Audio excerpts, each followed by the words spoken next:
Being an early Gen Zer, How to Train Your Dragon is one of those movies that was truly foundational to me growing up. Coming out when I was 8 years old, this is one of my favorite movies from my childhood because it's such a beautiful film with so many different aspects perfectly tied together. So of course, when I heard they were doing a live action adaptation, I had a little bit of hope, only because it's not being made by Disney, but it doesn't seem like that's gonna matter any, because it looks like the people behind it are just as enticed is to ruin it. Now the reason why this movie is being made is reportedly because the director was like, they're gonna do it anyway, I might as well be in charge, and yet it doesn't seem like he has been, or if he has, he's lost all of his talent in the last 15 years, because what's coming out in this movie looks goddamn atrocious, with stories coming out that's going to tank this movie's reputation quick and early, with statements from the director and the lead actress who's playing Astrid, who looks nothing like her, because of deliberate choices. She could have looked like Astrid if they dared to just, I don't know, put a wig on her, but they decided that that would be too insensitive, because the Vikings, don't you know the Vikings were the original multiculturalists, and the Vikings were all originally black and Hispanic and whatnot. As though that matters, even though it's an abject falsity. The Vikings did trade with other seas. They made it as far as Constantinople. There were no black Vikings, though, but they did trade with Muslims from time to time, hence why some Muslim artifacts ended up in Norse areas. But that doesn't mean that they were a multicultural community. But even regardless of that, they released some clips, and oh god, I just watched one because I thought it was a different clip. I thought I saw one with Astrid acting where she doesn't act, and oh my god, I feel like I'm gonna throw up as to how bad the writing and the acting is. The original movie is very tight. There are some scenes that make you roll your eyes, some scenes that aren't phenomenal, of course, but as a general rule, the movie is a fantastic film. Now, the one thing I'll say about the trailers and the scenes is it looks visually appealing. The dragons look phenomenal, and Hiccup looks good. He's the only one. He's the only one that looks accurate to the movie. And that's a major problem when you're adapting a story, especially one with very distinct appearing characters. Everyone in this movie looks atrocious, and it just... I was hoping, because it's DreamWorks and it's not Disney, and I'm hoping because it had the original maker involved, that it might be worth something, but it won't be. But now, recently, we've had some statements that have resurfaced of the director saying that not everybody has to be white, and tank a lot of the goodwill this movie had coming into it by attacking people for daring to ask why she isn't a blonde. Now, here's the thing about Nico Parker. She's very light-skinned. She barely looks mixed. It's very easy you could sell her as being white with just a little bit darker, a little bit tan, because that's what she looks like. She looks white. She doesn't look mixed, except for her hair, which they gave her a wig. She's clearly wearing a not very good wig, and they chose to give her a black wig. All they had to do was give her a blonde wig, and there would be no problems. It's an unfathomably easy fix to prepare all of the problems with casting Nico Parker as Astrid. It doesn't fix the fact that it doesn't look like she can act because she's a nepo baby, but it would do at least something to make her look more like the proper role. But before we go any further, like, subscribe, and let's get into this. Now, a lot of this kicked off back in February with this article that I didn't see anyone talk about. I didn't even see it during my research. Not everyone needs to be white. How to Train Your Dragon's live action casting and lore change unpacked by director after Astrid backlash. So, of course, they cast Nico Parker, who is mixed, though she, like I said, is very light-skinned to play Astrid. And the director decided to praise Parker, noting she could actually play the character with confidence, and pointing out that not everyone needs to be white in this community because it's an expanded mythology. Well, it doesn't matter because these are Vikings, and you can say for sure that there are probably other worlds. Here's the crazy thing. This is your world. It's clearly based loosely off of the real world, just with dragons. So why don't you tell us a story about some African dragon fighters, riders, etc.? You don't have to set it in Burke if you want to tell a story with black characters. You have that power! Or if you really want to do a multicultural one, you set it in the Mediterranean in some trade hub. But you don't have to take Burke, which is far north, and turn that into a multicultural hub, because it doesn't make sense. And your belief that dragons flying around would lead to a multicultural society, I got bad news for you. If you're at constant risk of destruction, where the world is trying to kill you, and now you've got people of different types, this leads to isolationism. This is a world where people would not mix because of how dangerous the world already is. When you're writing fiction, you have to remember one core thing. All fiction is loosely based in reality, and you can't change reality to affirm your fiction. But that's old news. The new news is coming straight from Nico Parker herself. Nico Parker responds to backlash against her for being cast as a race-swapped Astrid in How to Train Your Dragon. I just don't care. Now, Nico Parker is apparently the daughter of actress Thandie Newton, someone who I personally hadn't heard of because I don't watch a lot of movies, despite the giant wall behind me. But it looks like she's known for getting her daughters into acting roles based on her position as a once popular actress, and Nico has now responded to the backlash against her being cast as race-swapped Astrid in the live-action How to Train Your Dragon. In an interview with the Times of London, Parker stated, "There's some people that really love the animated movies, and I really want to see an exact play-by-play of that film, and I hope that you can watch the new version and find something that you love about it regardless. But for the people..." God, I love these people. "But for the people who just hate inclusivity, who hate change, when it comes to that side of things, I just don't care," she added. "If I wouldn't value your opinion on most things in life, I can't value your opinion on my hair. If I did, I would go mad." And you're right, maybe you shouldn't value our opinions, because I sure as fuck don't value yours. Valuing others' opinions is meaningless. It doesn't really matter if you value them, but also, you realize that you're now ignoring the entirety of your audience. The vast majority of the audience cares about your hair color. The vast majority of the audience cares about you staying relatively close to the source material. I mean, it's a bit too late to compare, but how about you take a look at over at Lilo and Stitch, a film that tried its best to be as respectful as possible to the source material, but still the changes that they made are costing it. It had such an extreme fall off. The fact that that movie didn't break $800 million is a bit of a shocker, given how great its opening weekend was. That film quickly stagnated and had absolutely no legs, when in reality it should have had a lot of them. And nobody's asking for a play-by-play, we're just asking for a faithful and honest-to-God adaptation.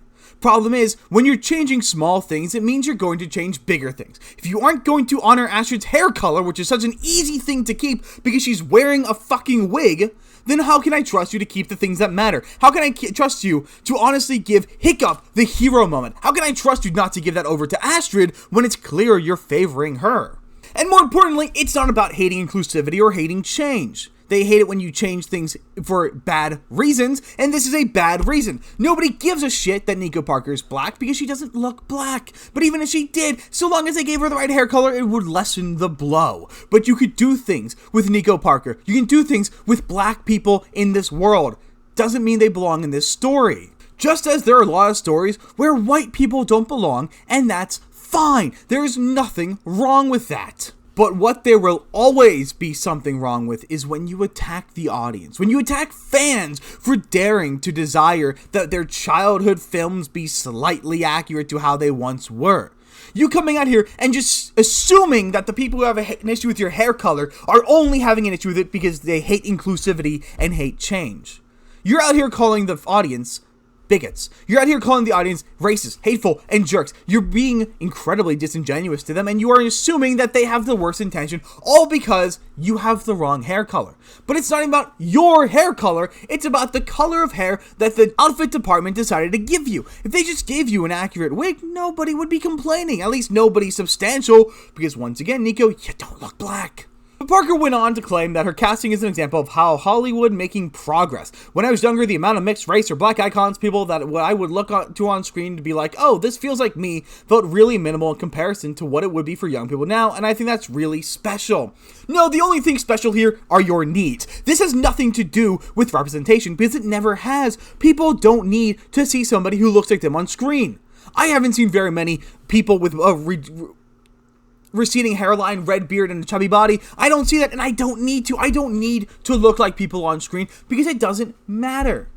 What you should be identifying with is what's on their core. I don't associate with Hiccup because I'm a white man. That has nothing to do with it. I associate with Hiccup based on his characteristics. I can associate with Astrid because of her characteristics too. Even if I'm not exactly like her, I can associate with any character based purely on their characteristics. It doesn't matter what they look like.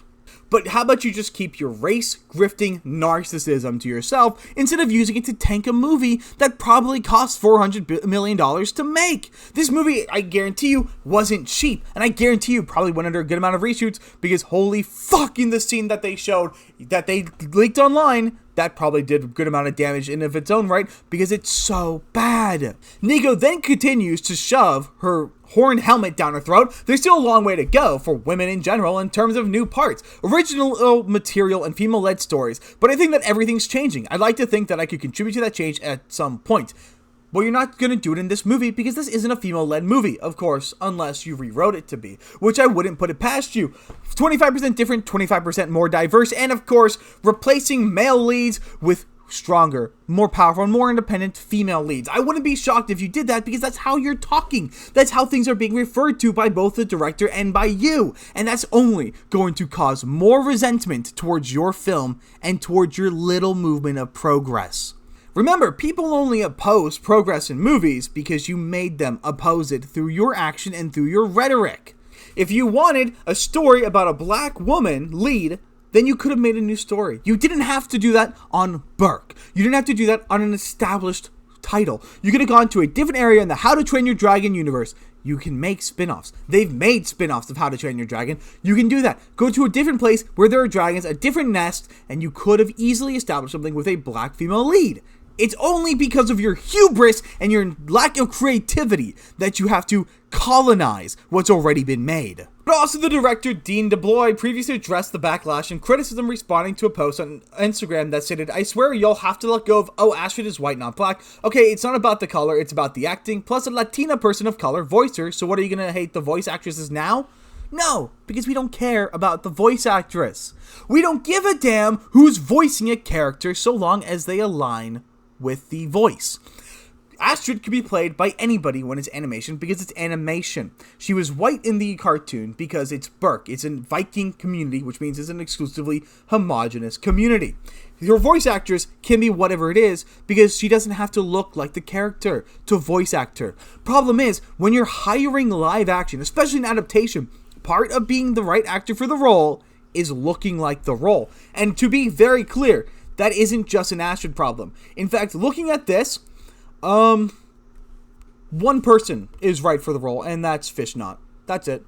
The fat guy looks terrible. He looks like he's wearing a shitty wig, and he looks like he's almost in a fat suit, even though none of that actor is actually that fat. And let's also not forget, he's also Latino, and looks nothing like he should. You have the twins, who are redheads in this version for no apparent reason, one of whom is stout and fat, and the other one who is skinny and tall. Both of them are supposed to be skinny and tall because the joke is that they look the same. And this guy, he's supposed to be the buff one, but he looks so bland. This looks like a middle school reproduction, and that's not a good thing. This looks cheap. This looks bad. This looks like they just picked random people off the side of the street because they didn't have time to cast anybody. But when you're the company who has millions of dollars to throw at this project, you could have at least tried to be a little bit accurate in your casting, but they didn't bother. Instead, they just got people who don't match the roles in the slightest. Almost as though they wanted to make it different, so that you can't complain about Astrid without complaining about everyone. But you know what? By God, am I going to complain about everyone, because this looks like shit. DeBlois responded, exactly, we auditioned many actors for the role, including actors who looked like the animated counterparts, but we chose the actors who best embody the spirit and personality of the characters. Since the tribe in this version is made up of descendants of the finest dragon fighters from everywhere the Vikings had ever traveled, which historically was far and wide, Vikings mixed with many cultures. They attracted and raided and raped many cultures, but they did not bring those cultures back home with them. They did not mate with those cultures, and if they did, they didn't bring the offsprings with them. Do not colonize history to affirm your politics. He continues, still, we're crafting a fantasy, not historical fact, and all will be revealed in time. We're not making a short-for-shot remake, we just stuck close to key moments to honor the original, which I remain very proud of. If you remain very proud of it, you wouldn't be changing it in such substantial ways. The teaser featured a few of those moments, he added. Instead of a completely new tale, we aimed at embellish and deepen without abandoning the story that what fans love. Well, that's what they did with the Lilo and Stitch, and the fans didn't love it. You change too much, and you lose what the fans like. And you know what else they're doing? They're priming it so that when this movie does fail, because it will fail, we'll be to blame. Because we're always to blame. Because we're racist, misogynistic, sexist, homophobic, transphobic bigots. And that's all they ever see us as. And that's what they will continue to see us as. Once again, it doesn't matter the race of the people you cast, so long as they align in appearance with the characters. And it doesn't matter ever what a voice actor looks like, because they're doing voices. But part of being right for the role is looking like the character, and not a single one of these look like the core cast. The only person who looks good in this movie is the actor who's playing Hiccup. He's the only one. And then, of course, if you actually watch this teaser, which I'd play if it wasn't for YouTube's bullshit copyright law, you would be in active physical agony. Maybe don't watch it because it'll hurt you, but if you want to see what I'm talking about, go and watch it. The dialogue has been changed to match this more Gen Z, I don't know how to write dialogue tone. It's so grinding. It bashes with each other, and it doesn't work. It doesn't meld. It clashes with every other line. The actors aren't really doing anything. They're kind of just standing there. None of this has the gravitas of the animation. So if you can't capture it, don't be so money grubby. Because all this will do is hurt your reputation in the long time. A quick payday for a long-term loss in investment. But thankfully, not all is doom and gloom, as we've had one actor who continues to do everything right, and that is Tom Felton.